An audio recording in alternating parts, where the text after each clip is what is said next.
ಯಾಕೆ ತಗೋಬಾರ್ದು ಅಂತಾನೆ? ಅವ್ರನ್ನ ಎಲ್ಲ ವಿಷಯದಲ್ಲೂ ತುಂಬ ಹಗುರವಾಗಿ ಪರಿಗಣಿಸೋದು ಬೇಡ. ಇಂಥ ವಿಷಯದಲ್ಲೆಲ್ಲ ಅವ್ರು ತುಂಬ ಕಟ್ನಿಟ್ಟು, ಇದೆಲ್ಲ ಅವ್ರಿಗೆ ಆಗೋದು ಇಲ್ಲ. ಒಂದು ವೇಳೆ ಆ ಹುಡುಗಿ ಮನೆಗೆ ಬಂದಿದ್ಲು, ಇದನ್ನೆಲ್ಲ ಕೊಟ್ಟು ಹೋದ್ಲು ಅಂದರೆ ನಾವು ಬಯಸ್ಕೊಳ್ಳೋದು ಗ್ಯಾರಂಟಿ.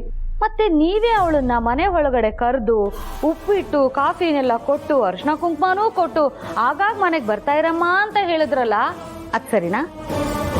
ನೋಡಂಬುಜ, ಯಾರೇ ಮನೆಗೆ ಬಂದರೂ ಅವ್ರನ್ನ ಸ್ವಾಗತಿಸಿ ಉಪಚಾರ ಮಾಡಿ ಕಳಿಸೋದು ನಮ್ಮ ಕರ್ತವ್ಯ ಅಲ್ವಾ? ನಾನು ಅದನ್ನೇ ಮಾಡಿದೆ ಅಷ್ಟೆ. ಮತ್ತೆ ಹಣ್ಣಿನ ತಟ್ಟೆನ ಯಾಕೆ ಇಸ್ಕೊಂಡ್ರಿ? ಅವಳಿಗೆ ಕೊಟ್ಟು ವಾಪಸ್ ಕಳಿಸ್ಬೋದಿತ್ತು ತಾನೆ? ನಾನು ಬೇಡ ಅಂದಮೇಲೆ ಅವಳೆ ಕೈ ಹಿಡಿದು ಹಿಂಸೆ ಮಾಡಿ ಕೊಟ್ಲು. ನೀನೇ ನೋಡಿದ್ಯಲ್ಲ ಪಾಪ, ಆ ಹುಡುಗಿ ಮನ್ಸಿಗೆ ನೋವಾಗುತ್ತೆ ಅಂತ ತಗೊಂಡೆ ನಾನು. ನನಗೆ ಯಾಕೋ ಆ ಹುಡುಗಿ ಮನೆಗೆ ಬಂದಿದ್ದು ಬದಲಾಗಿದ್ದೀನಿ, ಕ್ಷಮಿಸಿ ಅಂತ ಕೇಳೋಕಲ್ಲ ಅಂತ ಅನ್ನಿಸ್ತಿದೆ. ಮತ್ತೆ ಅಯ್ಯೋ ಅದಕ್ಕೆ ನಿಮ್ಗಿಷ್ಟು ಗೊತ್ತಾಗ್ತಿಲ್ವಾ? ನಮ್ಮ ನರಸಿಂಹನ ಅವಳು ಇಷ್ಟಪಡ್ತಿದ್ದಾಳೆ, ಅಂದರೆ ಲವ್ ಮಾಡ್ತಿದ್ದಾಳೆ. ನೀನೇನೇನೋ ಮಾತಾಡ್ತಿದ್ಯಲ್ಲ ಅಂಬುಜ. ಅಯ್ಯೋ ನೀವು ನೋಡ್ಲಿಲ್ವಾ ಅದಕ್ಕೆ? ಅವಳು ನಮ್ಮ ಮನೆಗೆ ಬಂದಾಗಿಂದ ನರಸಿಂಹನೇ ನೋಡ್ತಾ ಇದ್ಲು. ಒಂದು ಸಲ ನರಸಿಂಹ ಕ್ಷಮಿಸ್ಬಿಟ್ರೆ ಸಾಕು ಅಂತ ಚಡಪಡಿಸ್ತಾ ಇದ್ಲು. ಅದು ಅಲ್ಲದೆ ನರಸಿಂಹ ಬೆಳಗ್ಗೆ ಹೋದವನು ರಾತ್ರಿನೇ ತಾನೇ ಮನೆಗೆ ಬರ್ತಾ ಇದ್ದಿದ್ದು. ಹೌದು. ಇವತ್ತು ಯಾಕೆ ಬೇಗ ಬಂದ? ಅವನು ಬಂದು 10 ನಿಮಿಷಕ್ಕೆ ಅವಳು ಬಂದ್ಲು. ಅವಳು ಹೋದ ತಕ್ಷಣ ಇವನು ಹೋದ. ಯಾಕೆ? ಅಲ್ಲ ಕಡೆ, ಅವರಿಬ್ರು ಹಾವು ಮುಂಗ್ಸಿ ಥರ ಕಿತ್ತಾಡ್ತಿದ್ದವರು ಒಬ್ರನ್ನೊಬ್ರು ಹೇಗೆ ಇಷ್ಟಪಡ್ತಾರೆ? ಅಯ್ಯೋ ಅದಕ್ಕೆ ಎಷ್ಟೋ ಪ್ರೀತಿಗಳು ಶುರುವಾಗೋದೇ ಜಗಳದಿಂದ. ಸಿನಿಮಾದಲ್ಲೆಲ್ಲ ನೀವು ನೋಡಿಲ್ವಾ? ಚಿನ್ನ ಕರಗಿಸೋ ಥರ ಹೀರೋಯಿನ್ ಕೊಬ್ಬನ್ನ ಕರಗಿಸೋದು, ಆಮೇಲೆ ಅವಳನ್ನ ಬದಲಾಗೋ ಥರ ಮಾಡೋದು, ಲವ್ ಮಾಡೋ ಥರ ಮಾಡೋದು ಇದೆ ಅಲ್ವಾ? ಈಗ ನಮ್ಮ ನರಸಿಂಹನ್ ಫೋನಿಗೆ ಬರ್ತಾ ಇರೋ ಮೆಸೇಜ್ ಎಲ್ಲ ಯಾರ್ದು ಅನ್ಕೊಂಡ್ರಿ? ಸಂಜನಂದ. ಹ್ಞೂ. ಇಲ್ಲ, ನನಗೆ ನಿನ್ನ ಮಾತಿನ ಮೇಲೆ ನಂಬಿಕೆ ಬರ್ತಿಲ್ಲ. ಮೊದಲೇ ನರಸಿಂಹನ್ಗೆ ಆ ಹುಡುಗಿನ ಕಂಡ್ರೆ ಆಗಲ್ಲ, ಅಂಥವಳ ಮೇಲೆ ಅವನು ಹೇಗೆ? ಅದಕ್ಕೆ ಕೆಲವು ಪ್ರೀತಿ ಶುರುವಾಗೋದೇ ದ್ವೇಷದಿಂದ. ನರಸಿಂಹನ್ ವಿಷಯದಲ್ಲೂ ಹಂಗೆ ಯಾಕಾಗಿರ್ಬಾರ್ದು?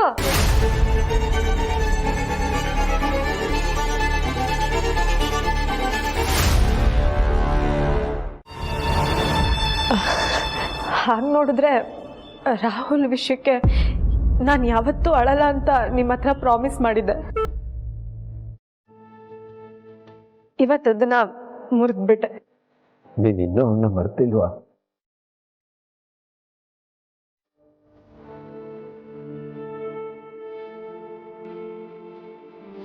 ದಿನ ಕಣ್ಣಿಗೆ ಕಾಣೋ ಒಂದು ವಸ್ತು ಕಾಣದೇ ಇದ್ರೇನೆ ಎಲ್ಲೋಯ್ತು ಏನಾಯ್ತು ಅಂತ ಹುಡುಕ್ತೀವಿ.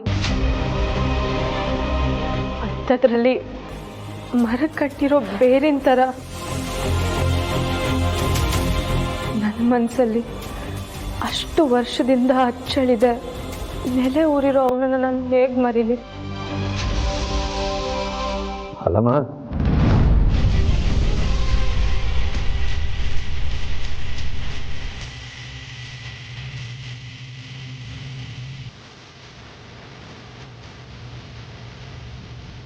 ಸಾರಿ ಅಪ್ಪ, ಮತ್ತೆ ಹಳೆ ವಿಷಯದ ಬಗ್ಗೆ ಮಾತಾಡೋದು ಬೇಡ.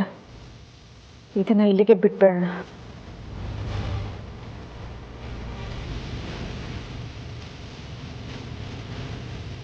ದೇವ್ರೆ, ಅತ್ತನ್ನ ಜೀವನ ಯಾವಾಗ ಸರಿ ಹೋಗುತ್ತೋ ಏನೋ ಗೊತ್ತಿಲ್ಲ. ಆದರೆ ಕಡೆ ಪಕ್ಷ ನಾನು ಬದುಕಿರುವಾಗಲೇ ಅವಳು ಮದುವೆ ಆಗಿ ಅವಳು ಗಂಡನ ಜೊತೆ ಸಂತೋಷವಾಗೋದನ್ನ ನೋಡೋ ಭಾಗ್ಯ ಕೊಡಪ್ಪ. ಮುಂದೆ ನಿಮ್ಮ ಮಗಳು ಕಣ್ಣೀರು ಹಾಕೋದನ್ನ ನನಗೆ ನೋಡೋಕ್ಕಾಗಲ್ಲ.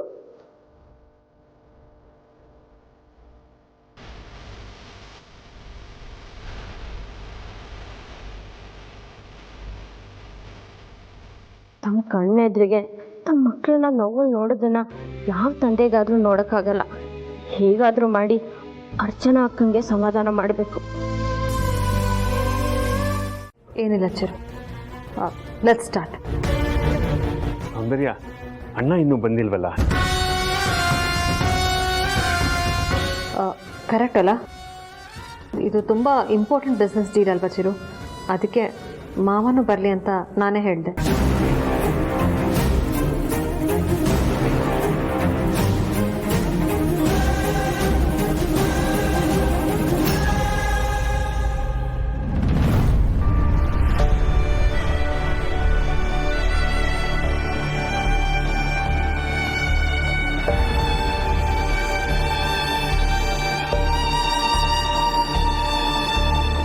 ಸೊ ಒಂದು ನಿಮಿಷ ಚಿರು, ನೀನು ಎಕ್ಸ್ಪ್ಲೈನ್ ಮಾಡೋದಕ್ಕೆ ಮುಂಚೆ let me congratulate you.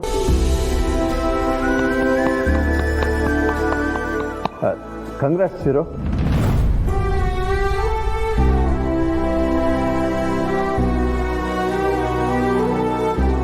Chiru, ನನ್ನ ಕಡೆಯಿಂದನೂ ನಿಮಗೆ hearty congratulations. Thank you so much. ಅದಕ್ಕೆ ನಮ್ಮ ಚಿರುಗೆ ಇಂಟರ್ನ್ಯಾಷನಲ್ ಲೆವೆಲಲ್ಲಿ ರೆಕಗ್ನಿಷನ್ ಸಿಗೋ ಅಂತ ಟೈಮ್ ಬಂದಿದೆ. London's richest and most successful business tycoon Andre ಅವ್ರ ಮಗಳ ಎಂಗೇಜ್ಮೆಂಟ್ಗೆ ನಮ್ಮ ಚಿರುನೇ ಡ್ರೆಸ್ಸಸ್ ಎಲ್ಲ ಡಿಸೈನ್ ಮಾಡ್ತಾ ಇದ್ದಾನೆ.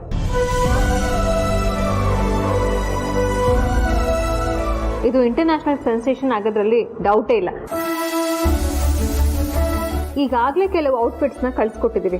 ಮೇನ್ ಇವೆಂಟ್ಗೆ ಇನ್ನೂ ಡಿಸೈನ್ ಮಾಡೋದಿದೆ. ಒಂದು ಔಟ್ಫಿಟ್ ಸ್ಯಾಂಪಲ್ ಇಲ್ಲಿದೆ, ನಿಮ್ಗೆ ಏನು ಅನ್ಸುತ್ತೆ ನೀವು ಹೇಳಿ ಮಾವ.